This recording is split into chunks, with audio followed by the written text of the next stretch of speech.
بسم اللہ الرحمن الرحیم۔ سلام پاکستان، میں ہوں فاروق شاہ لندن تہلکہ سے۔ آج 18 اگست اور دن ہے منگلوار کا اور 2020۔ پاکستان میں توہم پرستی بڑھتی جا رہی ہے، آج کا یہ ہمارا موضوع ہے۔ اس کے متعلق تھوڑا ہم آپ کو مکمل بریف کریں گے۔ موجودہ وزیر اعظم ہوں یا اس سے قبل جتنے بھی اقتدار پرست آئے، سب کا ایک جیسا ہی حال ہے۔ پنجاب کے لوگ تو صدیوں سے مزارات پر حاضری دیتے آ رہے ہیں۔ پاکستان کے چاروں صوبوں میں لوگ مزارات پر جا کے دعائیں کرتے ہیں۔ دعا کی قبولیت اور چادریں چڑھانا ایک پرانی روایات ہے۔ پنجاب میں اس وقت 598 مزارات ہیں۔ ان میں 64 درباروں کے گدی نشین متولی اور پیر براہ راست حکومت اور سیاسی نظام میں حصہ دار ہیں، جن کے پیروں پر خاصا اثر رسوخ ہے اور وہ ممبر پارلیمنٹ بھی بن جاتے ہیں۔ جلال پور پیر والا کے سید غلام عباس سید محمد غوث شاہ کو 34,144 ایکڑ، جبکہ گیلانی سید آف ملتان جن میں سید حامد شاہ اور فتح شاہ ہیں ان کو 11,667 ایکڑ زمین ملی۔ اسی طرح ڈیرہ غازی خان کے میاں شاہ نواز خان آف حاجی پور کے ان کو 726 ایکڑ ملی۔ مظفر گڑھ کے ڈیرہ دین پناہ خاندان کے ملک اللہ بخش، قادر بخش، احمد یار اور نور محمد کو 2,641 ایکڑ ملی۔ سید پور کے مخدوم شیخ محمد حسن کو بھی 23,500 ایکڑ وہ جاگیر عطا کی گئی۔ آج ان خاندانوں کے جانشین اور اولادیں صوبائی اور قومی اسمبلی کے نشستوں پر مختلف سیاسی جماعتوں کے ممبر ہیں۔ ملتان، جھنگ، سرگودا، پاک پٹن، سائیوال، ویاڑی، منڈی بہاولالدین، اوکاڑا، حجرہ شاہ مقیم، چشتیاں، خیرپور، ڈامے والی کے گدی نشین براہ راست الیکشن میں حصہ لیتے ہیں۔ یہاں کے گدی نشین پہلی بار جنگ آزادی کے مجاہدین کو کچلنے کے لیے ایسٹ انڈیا کی کمپنی کے دست راست بنے اور گدی نشینوں نے انگریزوں کے حق میں فتوے بھی دیے، جنگ کو بغاوت قرار دیا اور انعام کے طور پر جاگیریں وصول کی۔ یہی وجہ ہے کہ ان گدی نشینوں کو انگریزوں نے نو آبادیاتی عہد کے پاور سٹرکچر میں شامل کیا اور کورٹ آف وارڈن کے ذریعے انہیں مستقل سیاسی طاقت مہیا کی۔ اور یہ لوگ عوام اور اپنے مریدوں کو کہتے ہیں کہ ہم سیاسی چیمپئن ہیں، اور وہ بھی جمہوریت کے چیمپئن کہلاتے ہیں۔ برطانوی استعمار نے جاگیریں دینے کے ساتھ درباروں کی گدی نشین خاندان کو ذیلدار کے عہدوں پر بھی تعینات کیا۔ یہ بھی ایک سیاسی رشوت تھی اس وقت دور میں۔ ان میں مظفر گڑھ کے دیوان محمد غوث، سید باندے شاہ خان صاحب مخدوم، محمد حسین، سید تراب علی شاہ، سید عامر احمد شاہ، سید غلام سرور شاہ، سید جند وڈا شاہ، میاں والی سے سید قیم حسین شاہ، غلام قاسم، شاہپور سے پیر چند اور پیر سید نجف شاہ، فیروز دین شاہ، پیر سلطان علی حیدر، ان کو بھی یہ ذیلدار کے عہدے۔ اسی طرح جھنگ سے محمد شاہ، علی یار شاہ، محمد غوث اور بہادر شاہ کو بھی ذیلدار بنایا گیا۔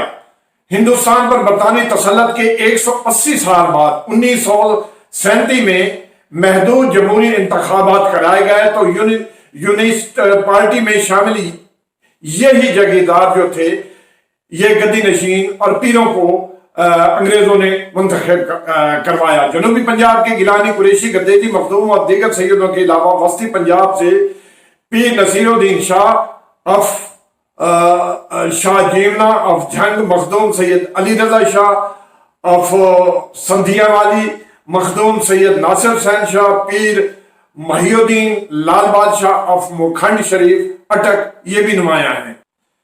کورٹ آف وارڈن کے تحت جن گدی نشینوں کو جاگیریں دی گئیں ان کی تفصیلات بھی ذرا تھوڑا ہم آپ کو آج کے پروگرام میں سناتے ہیں۔ سن 1930 میں شاہپور کے غلام محی الدین شاہ ریاض حسین شاہ کو 6,423 ایکڑ جاگیر ملی، اور اسی طرح اٹک کے سردار شیر محمد خان کو 25,185 ایکڑ زمین دی گئی۔ جھنگ کے شاہ جیونا خاندان کے خضر ایاد شاہ، مبارک علی شاہ اور عابد حسین کو 9,564 ایکڑ، جبکہ ملتان کے سید عامر حیدر شاہ، سید غلام اکبر شاہ، مخدوم پیر شاہ کو 11,917 ایکڑ ملی۔ ملتان کے گدیزی سید جن میں سید محمد نواز شاہ، سید محمد باقر شاہ، جعفر شاہ کو 7165 ایکڑ زمین جو ہے انگریزوں نے دی۔ یہی خاندان یونیسیف پارٹی کو چھوڑ کر آل انڈیا مسلم لیگ میں شامل ہوئے اور اپنے مفادات کو پاکستان کی حمایت سے جوڑ دیا۔ 1946 میں انتخابات کے دوران یہی خاندان برسر اقتدار آئے تو قیام پاکستان کے بعد ان گدی نشینوں اور پیروں نے قومی جمہوری اور مارشل لا کی سیاست میں مستقل طور پر اپنا وجود جو ہے وہ قائم کر لیا۔ ایوب خان کے بنیادی جمہوریت کے تصور سے لے کر ضیاء الحق کے مجلس شورا میں اسلامائزیشن کے تصور کو رائج کرنے اور جنرل مشرف کے روشن خیالات تصورات کی حمایت میں بھی یہ گدی نشین جو ہے اس وقت پیش تھے۔ قومی و صوبائی سیاست میں نمائندہ درباروں کے یہ بااثر گیلانی، قریشی اور سارے جتنے بھی میں نے آپ کو سنائے ہیں، یہ سب گدی نشین اور پیروں کے حلقہ جماعت کے جائزہ لیا جائے تو یہاں شرع خواندگی تشویش نات حد تک جو ہے وہ کم ہے۔ درباروں کے یہ مذہبی نمائندے اپنی مریدوں سے نذرانے منتے مرادیں لیتے ہیں اور محکمہ اوقاف پر ان کا ہمیشہ کنٹرول رہا ہے۔ گزشتہ دنوں پنجاب اسمبلی میں وزیر اوقاف نے ایک رپورٹ جمع کروائی۔ محکمے کے زیر انتظامات مزارات کی تعداد 544 ہے اور ان مزارات کے ساتھ ان کی سالانہ آمدنی جو ہے 1.5 ارب روپیہ ہے۔ سرکار کے کھاتوں میں نذرانوں کی یہ رقم جمع ہوتی ہے۔ مزارات سے منسلک زرعی جاگیر پر ملی بھگت سے مقامی افراد جو ادھر رہتے ہیں وہ اس پہ قابض ہیں اور ان جاگیروں کا رقبہ سینکڑوں ایکڑ سے زیادہ ہے جہاں عرس منائے جاتے ہیں۔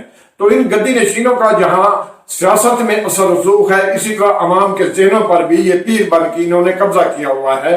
آج کے 2020 اور کمپیوٹر کے دور میں اگر دیکھا جائے تو ان کی اولادیں جو ہیں وہ بیرون ملک جو ہے وہ زیر تعلیم ہیں۔ ان کے محل، ان کے ساری جاگیریں جو ہیں تمام امریکہ ہو، برطانیہ ہو، یورپ ہو، دوسرے ملکوں میں ہیں۔